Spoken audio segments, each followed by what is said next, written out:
Hello viewers, எல்லோரும் எப்படி இருக்கீங்க? நான் சூப்பராக இருக்கேன். இன்றைக்கி அனைத்து மகளிருக்கும் இனிய மகளிர் தின வாழ்த்துக்கள். பெண்களாக பிறந்ததுக்கு நம்ம பெருமை அடையணும். ஏன்னா நம்ம தான் குடும்பத்தினுடைய தூண்னு சொல்லுவாங்க. இன்றைக்கி நம்ம செடியோட அப்டேட் பார்த்துட்டு என்ன செய்வோம், அடுத்தாப்புல ஒரு ஃபெர்டிலைசர் தான் கொடுக்க போகிறோம், திட உரம் கொடுக்க போகிறோம். அதைத்தான் பார்க்க போகிறோம். பாருங்கள் விவர்ஸ், இது வெள்ளைச்சவந்தி ஒருத்தவங்க கொடுத்தாங்கன்னு சொன்னோம்ல, எவ்வளோ சூப்பராக முளைச்சிருக்கு பாருங்கள். இந்த இடத்துல நல்லா வெயில் வரனால நல்லாயிருக்கு. இங்கேயும் பாருங்கள், புதினா அன்றைக்கி ஹார்வெஸ்ட் பண்ணோம்ல, அதுக்கப்புறம் சின்ன சின்னதாக தளிர் அடித்து நல்லா சூப்பராக வந்திருக்கு பாருங்கள் புதினா. இதில் 2-3 குச்சியெல்லாம் ஊனி வச்சேன், குச்சி ஃபுல்லும் தழுத்துருக்கு பாருங்கள். இந்த பாருங்கள், இந்த வாட்டர் கேன்லேயே வச்சுருந்தேன், இதில் செம்மையாக தழுத்துருக்கு பாருங்கள். இந்த மிளகாலையும் பூ வந்துட்டாங்க, காய் வரப்போகுது. இது ஒரு சின்ன கூடையில் தான் வச்சுருக்கேன். எவ்வளோ சூப்பராக இருக்குன்னு பாருங்கள். வீடியோக்குள்ளே போகிறதுக்குள்ளே எல்லோரும் ஜோதி ஃபார்மிங்கை சப்ஸ்கிரைப் பண்ணிக்கோங்க. அது ஆளுங்கிற பெல்லைக்கான கிளிக் பண்ணிக்கோங்க. அப்போனா நான் போடுற வீடியோ உடனே உங்களுக்கு நோட்டிஃபிகேஷனாக கிடைக்கும்.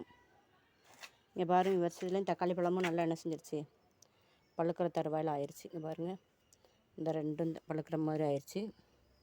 இந்த கீழே இருக்க தக்காளியும் பாருங்கள், இது நாட்டு தக்காளி, இவ்வளோ தான் வரும். நான் தான் பழுக்க ஆரம்பிச்சிச்சு. இது பழுத்து முடிச்சோன்னே அடுத்தாப்புல என்ன செய்வாங்க, பூக்க ஆரம்பிச்சிருவாங்க. இந்த பாருங்கள், குட்டி குட்டியாக மொட்டு வருது பாருங்கள், எவ்வளோ சிறப்பாக இருக்குன்னு பாருங்கள். வாங்க வீடியோக்குள்ளே போவோம். இங்கே பாருங்கள் விவர்ஸ், இப்படி வெந்தயத்தை எடுத்துக்கோங்க. இதை நல்லா அரைச்சிட்டு அப்படியே தேங்காய் பூவில் என்ன செஞ்சுருங்க, இதெல்லாம் கலந்து விட்டுருங்க.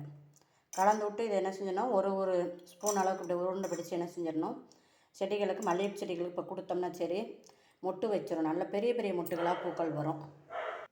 இங்கே பாருங்கள் விவர்ஸ், இது இன்றைக்கி எடுத்த தேங்காய் பழம் எடுத்தோட தேங்காய் பூ. இதை நம்ம வேஸ்ட்டாக கீழே தூக்கி போடாமல் என்ன செஞ்சிடலாம், நம்ம இதை திட உரமாக என்ன செஞ்சிடலாம், செடிகளுக்கு கொடுத்துடலாம். இதை அரைச்சதையும் என்ன செஞ்சுருங்க, இதை தட்டிடுங்க. தட்டிட்டு என்ன செய்யுங்க, இதை ஒரு ஸ்பூன் கொடுத்து விடுங்க. கொடுத்தினா சரி மல்லிகை செடியில் நிறைய பூக்கள் வரும். பூக்களுமே என்ன செய்யும், பரும்பெரும் பூவாக வரும். பூ நல்லா திரட்சியாக பெரிய பூவாக வரும். இதை எல்லா செடிகளுக்கும் கொடுக்கலாம். காய்கறி செடிகள் கொடுக்கலாம், பூச்செடிகளுக்கும் கொடுக்கலாம். வாங்க பார்ப்போம். பாருங்கள் விவர்ஸ், எல்லாமே தளிராக நிறையா வந்திருக்கு பாருங்கள் மல்லிகைப்பூவில். இப்போ நேரம் அந்த திட உரத்தை கொடுத்தோம்னா சரி செடி நல்லா சிறப்பாக வரும். இந்த மொட்டுக்கள் என்ன செய்யும், நல்லா பெருசு பெருசாக வரும். மல்லிகைப்பூ மொட்டுக்கள்லாம் தளிர் நிறைய விட்டுருக்கு, புது புது தளிர். அந்நேரம் தான் நம்ம என்ன செய்யணும், இந்த உரத்தை என்ன செய்யணும், இப்படி ஒரு ஸ்பூனு நம்ம ஒரு கைப்பிடியில் எடுத்து ஒரு ஸ்பூன் அளவுக்கு செடியில் என்ன செய்யணும், வேர்க்காலில் இப்படி மண்ணை கிளறிட்டு என்ன செஞ்சிடணும், கொடுத்து விட்டுறணும். அதுக்கப்புறம் என்ன செஞ்சிடணும், மேலே தண்ணி ஊற்றி விட்டுறணும். இங்கே கேட்கலாம், தேங்காய் பூ போடுறனால எறும்பு வரும்ல அப்படின்னு. நம்ம வெந்தயம் போடுறனால அந்த கசப்புத்தன்மைக்கு என்ன செய்யாது, எறும்பு வராது. இது நம்ம எல்லா பூச்செடிகளுக்கும் என்ன செஞ்சு விட்டுடலாம், கொடுத்து விட்டுடலாம். மல்லிகைப்பூவு, ரோஜாப்பூவு, செம்பருத்தி பூவு, செவ்வந்தி பூவு, காய்கறிகளுக்கும் கொடுக்கலாம். கொடுத்தோம்னா சரி காய்கறிகளும் நல்லா திரட்சியாக வரும். இப்போ ரோஸில் நிறைய மொட்டுக்கள் விட்டுருக்குல்ல, இந்நேரம் தளிர் விட்டுருக்குல்ல, இது ஃபுல்லுமே என்ன செய்யும், நல்லா மொட்டாயிரும். மொட்டாகும்போது நல்லா பெரிய பெரிய மொட்டுக்களாக வரும். அதுக்கு என்ன செஞ்சு விட்டோம், நம்ம இந்த திட உரத்தை பயன்படுத்தணும்.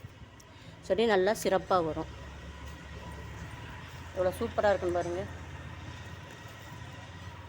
எல்லாமே மண்ணை அப்படி தோண்டி தோண்டி என்ன செஞ்சு விட்ருங்க, மூடி விட்ருங்க. இங்கே பாருங்கள், தளிர் நல்லா நிறையா வருது பாருங்கள். எல்லா இடத்துலையுமே தளிர் விடுது. இந்த கட் பண்ணோம்னா கட் பண்ணது கீழே அப்படியே வந்துடும். எங்களுக்கு பாருங்கள், இப்படி கட் பண்ண இடத்துக்கிட்ட பக்கத்தில் என்ன செய்யும், தளிர் வர ஆரம்பிச்சிடும். நம்ம இந்நேரம் கரெக்டான இந்த பருவத்தில் கொடுக்கும்போது செடி நல்லா சிறப்பாக பூக்கள் வைக்கும். வீடியோ பிடிச்சா லைக் பண்ணுங்கள், சப்ஸ்கிரைப் பண்ணுங்கள் ஜோதி ஃபார்மிங்கை, கமெண்ட் பண்ணுங்கள். இதில் இங்கே பாருங்கள், ரோஸ்லாம் சூப்பராக வருது பாருங்கள். தேங்க்யூ.